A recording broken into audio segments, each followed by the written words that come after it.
Hello again. Doing a bit of an update to an old video. I did a video quite a while ago. I originally called it the easiest way to exposure blend. I've since changed it to the best way to exposure blend. Now, a lot has happened in Photoshop and Lightroom since I made that video. It's still kind of relevant, but what I want to do now is basically cover what I did in that video, explain why we want to exposure blend.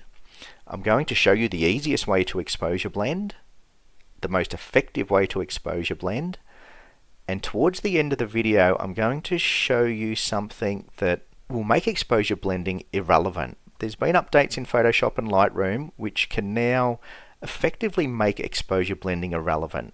You will never have to exposure blend ever again, and I'll save that till the end. It's one of those things that is a bit of a talking point at the moment because it does use AI. I'll cover that at the end of the video, but for starters, let's talk about why. Why do we need to exposure blend? The first example I've got here is the perfect example of why you don't need to exposure blend. We've captured everything in one shot, meaning we've got all our highlight detail and we've got all our shadow detail.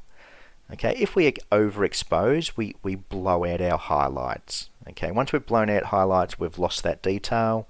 If we underexpose, we clip our shadows, so we lose detail in the shadows. This is the perfect example of everything is exposed in one image. All our detail is captured in one shot. Okay, so similar with this one, our highlights are fine, our shadows are fine, everything is there in one shot. So even if we were just to do a very basic adjustment, just simply bringing down our highlights and lifting our shadows, as you can see, plenty of detail, no reason to exposure blend. But let's have a look at this next case. So this is an example of why we would exposure blend. Okay, so this one, the sun's out of the shot, the sun's lighting up our scene. You know, the basics of photography is using light to light up our scene.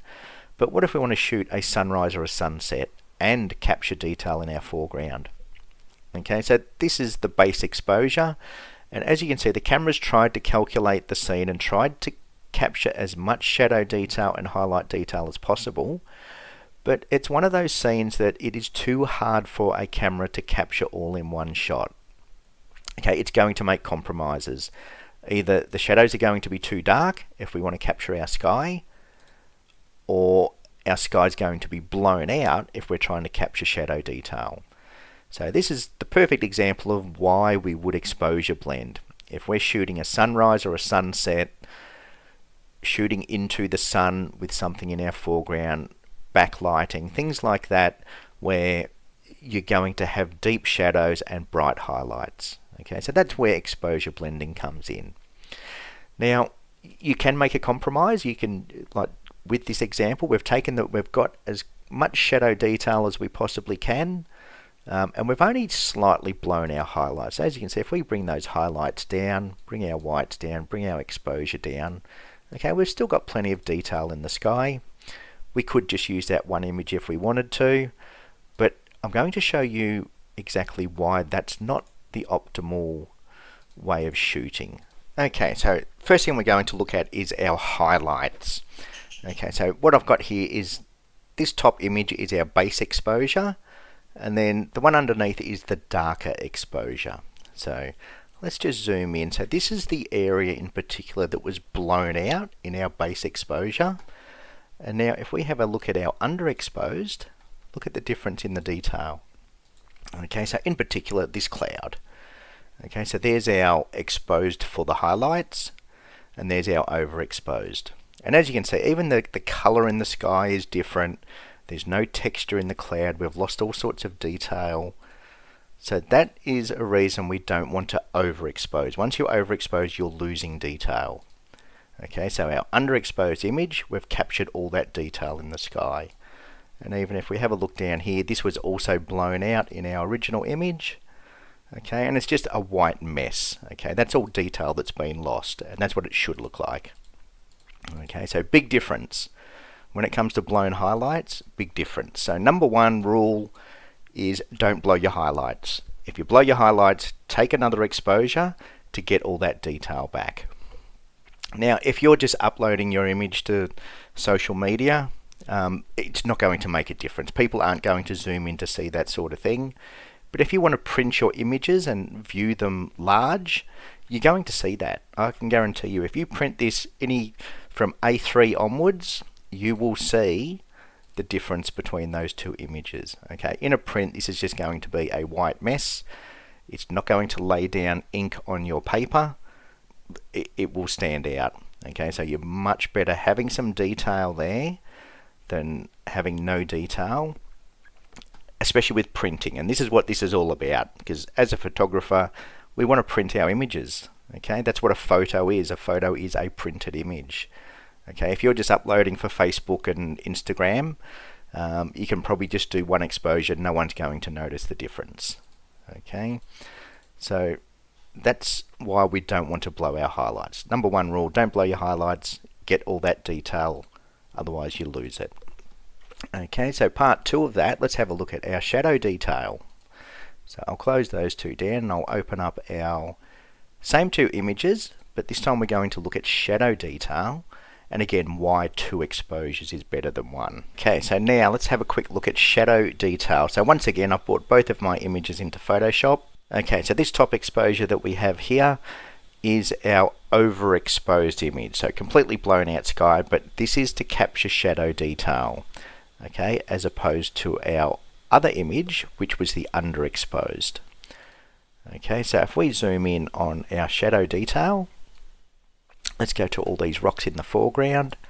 Okay, so this is our overexposed, or our exposed for the shadows, and this is our underexposed. So as you can see, if we start to lift our exposure to try and bring out that detail, we introduce a lot of noise.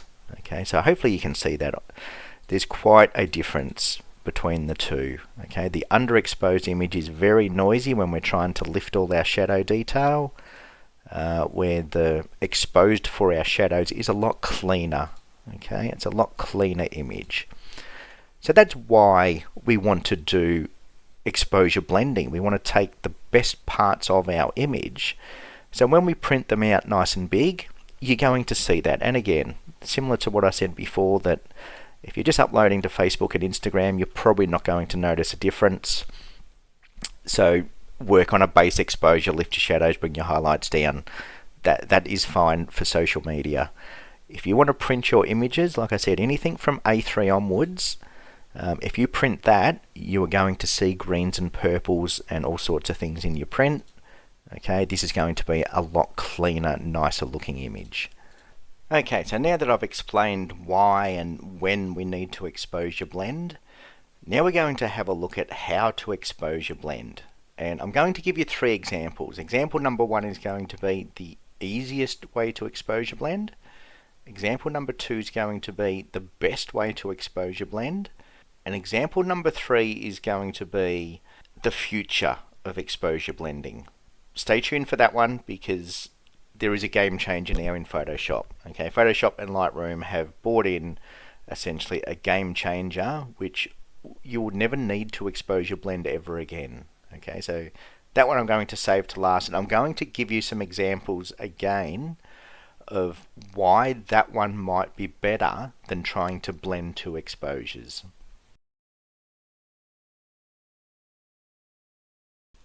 Okay, so first example, we've got our two exposures. Okay, flat horizon, this is the easiest way to exposure blend. Okay, as soon as we've got things above our horizon, it's a little bit more complex. I'll cover that in the second video. But in the case of this one, nice flat horizon, this is the easiest way to exposure blend.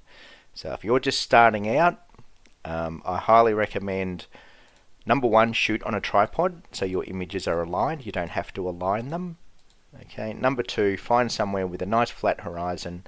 What you don't want is something above your horizon, for starters. Okay, so let's make it nice and easy. And all I'm going to do is, just by holding Control on my keyboard, I'm going to select both of the images. Okay, so we just click on one, hold Control, select the other one. Now whatever adjustments I do will affect both images. And I'm going to keep this very simple. All I'm really going to do is apply our lens correction, remove chromatic aberration, apply our lens correction, which will straighten the horizon for us. And in our light, I'm just going to simply bring down the highlights a little bit, lift the shadows a little bit. That's all I'm going to do. Okay, what we're going to do is we're going to blend these two images together. I'm not going to show you how to edit them, I'm just going to show you how to blend them. Okay, so let's open them into Photoshop. Okay, so now we have our two images in Photoshop, and I always like to have my brighter exposure on top. Okay, so just with the move tool, okay, as they come in, we're going to grab our brighter exposure, click and drag, and then click and drag and place it on top. Okay, we can then close it down, we don't need that anymore. So now we have our two layers. We have our background layer, which is our sky, and then we have our layer number 1, which is our foreground.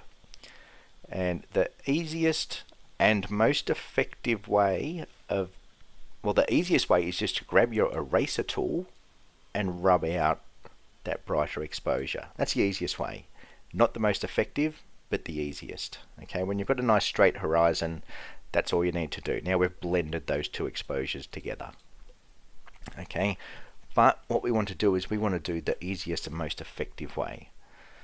Okay, so what we're going to do is create a layer mask. So down the bottom right hand corner, the square with the circle, click on the layer mask and you'll see this little white box appear. Okay, now I do have another video that I explain layer masks a little bit more in depth and explain exactly how easy it is to understand layer masks when you don't have to think about black reveals and white conceals or whatever it is. I can't even think about it. The easy way to remember layer masks is black blacks out. That's all you need to remember. You don't need to remember what reveals, what conceals. Black blacks out.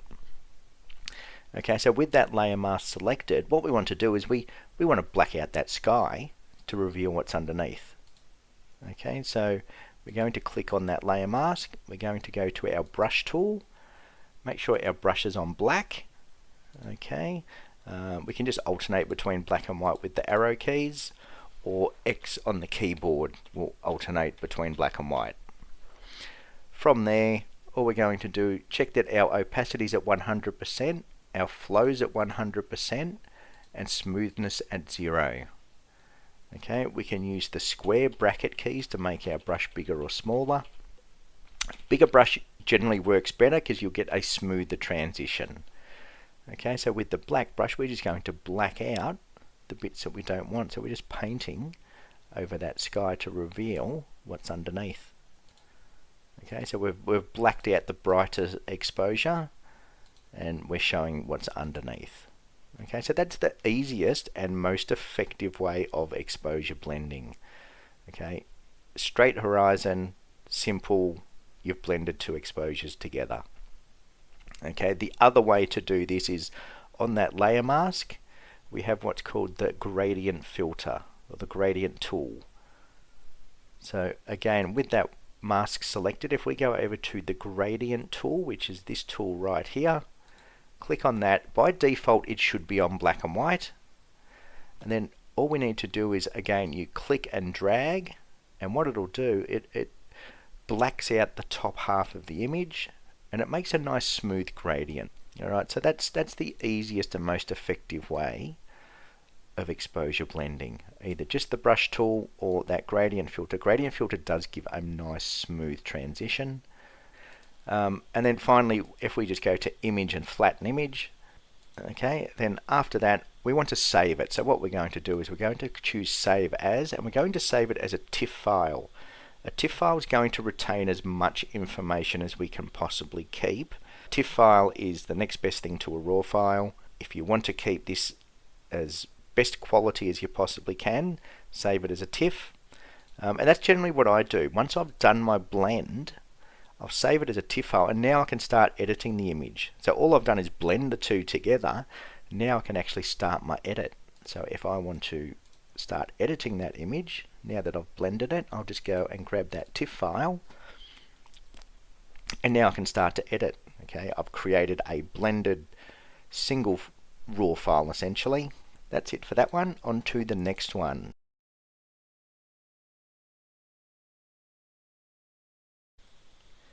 Okay, so moving on to our most effective way of exposure blending. Okay, now this one isn't as simple as before. We don't have a straight horizon. We've actually got a little bit of a hillside in this one.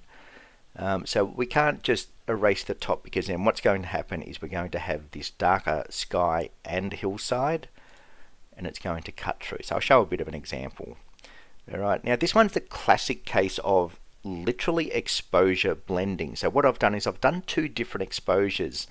I've done a slower exposure to get all the movement in the water, purposely overexposed just to get that longer exposure.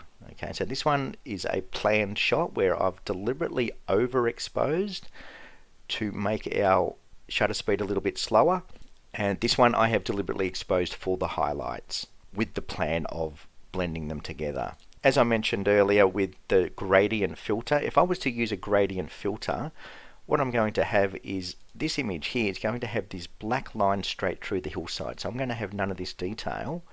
What it's going to look like is it's going to look like that. Alright, so a gradient filter won't work on a scene like this because they basically go straight across your lens. Okay, so what I'm going to do with this one, again, because this is an exposure blending tutorial, not an editing tutorial, I'm going to just overcook it a little, if that makes sense. Okay, so similar to before, I'm going to select one image, press Control and then select the other one, and I want everything to be the same. So with this one, I'm just going to apply my landscape preset. All it does is it changes the profile to landscape, which will boost the color, highlights and whites down, shadows and blacks up, and my lens profile. That's all I've done to it. And because I've got them both selected, it's going to do the same thing to both images. Now this one I'm just going to warm it up a little bit. Let's get a little bit of color into that sky, maybe a little bit of magenta. So somewhere about there. So now I know both of my images have got the same white balance. Okay, this image is probably too bright. Okay, that sky, love that sky, that's perfect. I don't want to change it. That's the sky I want in my image, but I also want to see all this foreground detail. Okay, now because I purposely overexposed it to get all that movement in the water, I'm just going to drop my exposure back down, probably to about one stop, thereabouts. And as you can see, as I explained before, we've lost all that detail in the sky up here, where this shot here, look at all that detail in the sky. Okay, big difference between a blown out sky and a well exposed sky. Okay, so now that I've got my images roughly where I want them, I'm going to open both of them into Photoshop. Okay, and now this, as far as I'm concerned, this is still the most effective way of exposure blending. Hands down, I haven't found a better way yet. I know people have mentioned Blend If as being easier. It may be easier, but there is no way it is more effective. I don't like the effect Blend If does. It has its time and its place, but this is by far and away the most effective way. Okay, so what we're going to do with that top layer selected, we're going to create a layer mask, similar to what we did before. But this time we're going to click on the thumbnail of that top layer. Again, brighter layer on top. Okay, for this to work, this one you must have the brighter layer on top. And then we're going to go to Channels. We're going to hold Control on the keyboard and click RGB while we're holding Control. And what that's going to do is create a luminosity mask of all the brightest areas of the image. Okay, so it's similar to before. We're going to click on our layer mask. We're going to grab our black brush. We're still at 100%, we're still at flow at 100% and smoothing at 0. And we can make our brush a little bit smaller with this one, because what we're going to do is just paint out the bits that we don't want. So again, black brush is going to black out the bits that we don't want. Okay, so we don't want all of this sky, we want that nice sky that we've exposed for the sky. Okay, and just like that, it hasn't chewed away into the mountain. Okay, the more we brush, the more we start to reveal. Okay, layer masks work, luminosity masks work by light, so the brighter areas are being selected. So the more we paint, and if we just get in nice and close to that horizon, you'll see that if I click my lasso tool and just make those marching ants disappear, okay, there's our darker exposure, and then we've just brought in the sky. That is easily the most effective way. So we've kept all the detail in the hillside over here, and we've just blended in that sky as well. Okay, so that to me is still the best and most effective way of exposure blending. Okay, especially when you've got complex, you haven't got a straight horizon. You've got some trees, you've got some bushes, you've got something.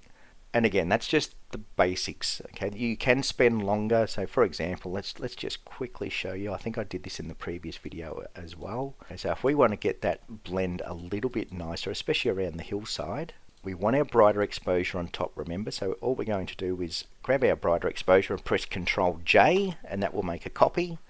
And then we can just click and drag and place that above our darker.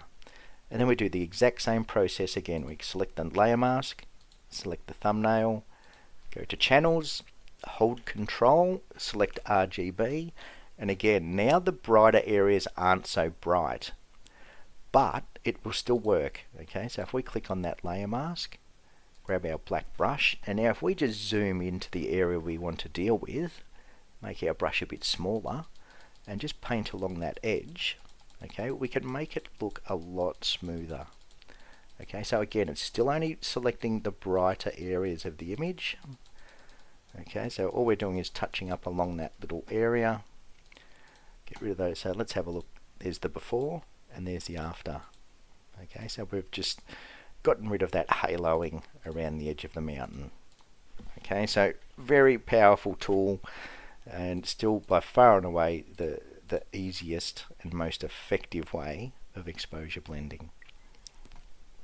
Okay, so that's it for that one. Now on to the final stage. This is where things get a little bit controversial because we're going to use AI.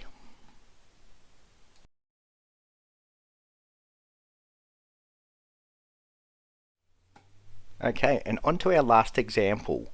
This is a scene that's almost impossible to exposure blend, and the reason why is we have movement in these bushes. Okay, so let me just quickly bring these into Photoshop.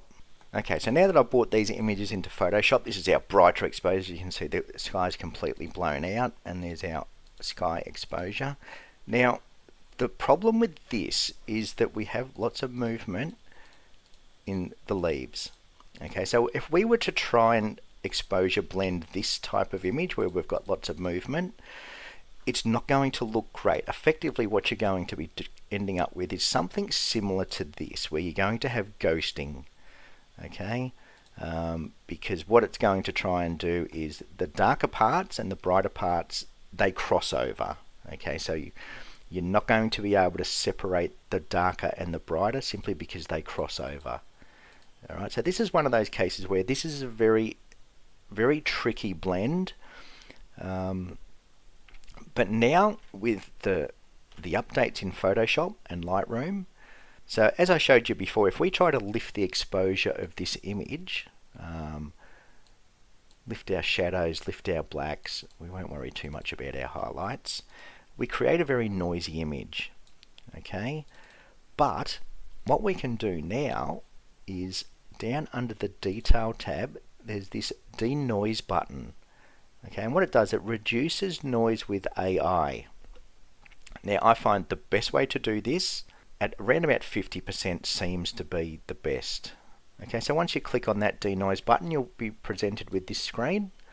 Okay, and we're just going to click our denoise, and I just use 50%. I've tried higher, I've tried lower. 50% seems to be the best all round. Okay, and then all we're going to do is hit enhance, and what that's going to do is it's going to create an AI enhanced noise reduced raw file.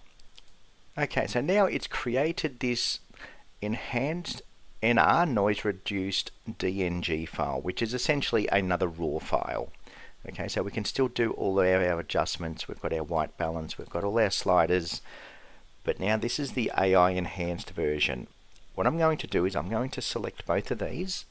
I'm going to bring both of them into Photoshop, and I'm going to show you the difference. I'm just going to take my exposure up by 4, lift the blacks a little bit, lift the shadows a little bit, just to show you the difference between our original raw file and this new AI enhanced. Okay, now if I zoom in down on these rocks, similar to what we had before, Okay, lots of noise. There's lots of noise in there. Now have a look at the AI enhanced. It is absolutely crystal clear. Okay, it's gotten rid of all that noise. In fact, it's almost as good as my original exposure for the shadow detail. Okay, it has done an incredible job of getting rid of that noise and bringing back all that shadow detail. Okay, so even off into the corners, there's our raw file, there's our AI enhanced. Okay, so that begs the question, did we really need to take that exposure for our shadows? Or do we just AI enhance our shadow detail? And it's a valid question. I have tried it out on quite a few different shots, and honestly, I think it is the future of editing, and it will change the way you shoot. Okay, as long as you expose for your highlights, okay, because at this stage, like I said before, there's no way of getting highlight detail back. We've got plenty of detail in our highlights. Our shadow detail, the AI noise reducing technology is now letting us get all that shadow detail back without that side effect of having all the noise. Okay, so basically what that means, if I just restore that to default, what we can do is we can do multiple exposures from one exposure. Okay, so let me just apply a basic preset. So there's our exposure for our sky as an example. I'm going to open that up, and then I'm going to go back and reopen that exact same DNG file. And now that I know that I'm going to get no noise, I'm going to lift that up, lift that to get all my shadow detail back. And now I basically created two exposures from one photo. So when I blend them together, I don't even need to worry about a tripod anymore. Okay, I don't need a tripod to line up my images. I've created two exposures from one image. Got all of my highlight detail, got all of my shadow detail. Okay, so what is the point of doing two exposures if I can just expose for my highlights and use AI to bring up my shadow detail? That's the third way of exposure blending, is just one single file, create two exposures through your Adobe Camera Raw, and then blend them as per the previous example that I just showed. So that's about it for this video. So yeah, definitely something to think about. Is that going to change the way we shoot? Okay, so as a last example, I'll just quickly pull open this photo here. Okay, so this example here, let's use this as an example. We've got lots of shadow detail. In fact, we've actually clipped our shadows, as you can see, but our highlights are under control. So this was the first example where I thought I'm going to try this AI and see what it's like. So I've exposed for my highlights. So I've got all that highlight detail in the sky. Okay, I haven't blown my highlights, that's fine. If I try and lift my shadow detail and lift the blacks and lift the exposure, okay, I get a very noisy image, especially down here in the sand. You can see it's very noisy. But if I run it through the AI denoise just at 50%, so yep, and now let's have a look at our, as you can see, that's just crystal clear compared to this image. Let's just zoom in on this one. Okay, all that noise there. This one, silky smooth. Okay, so it's a big difference, and it really is a game changer. Okay, we're getting back all that detail in the shadows. Where this one here, if we look at our shadow detail there, very noisy. Okay, and we've still lost a little bit. Where this one here, as you can see, that is almost perfectly clear. Yes, AI, love it or loathe it, it's here. Do we use it? Do we embrace it? I don't agree with it for replacing an image. Okay, so I'm not going to use AI to add in birds that aren't there, or I still want to create my own photo in camera. But if that means that I can double the life of my camera by taking one shot instead of taking multiple exposures, okay, so that's the other plus side to AI, is you don't need to do multiple exposures. So your camera life effectively doubles, especially if you're a landscape photographer. As a landscape photographer, you're doing multiple exposures. You're taking 2, sometimes 3 shots just to get that range where AI, it's going to half the life of your camera. Okay, your shutter is going to last a lot longer. Anyway, hopefully you liked this video. If you did, please leave a like. Drop some comments. I want to hear what people think about AI and where it's going. And even if you just like the exposure blending side of the video, that to me, that hasn't changed. Okay, I will still continue to exposure blend. I haven't fully embraced AI yet. You know, if my camera feels like it's about to die and I want to start taking less shots, I might think about it. But at this stage, I'm still going to do multiple exposures. That's what I find fun with photography. I enjoy doing multiple exposures. Okay, I like to capture my sky. I like to capture my foreground. I don't want to rely on AI to bring back things that I didn't capture. Okay, so yep, leave your thoughts in the comments, and hopefully I'll see you in the next video.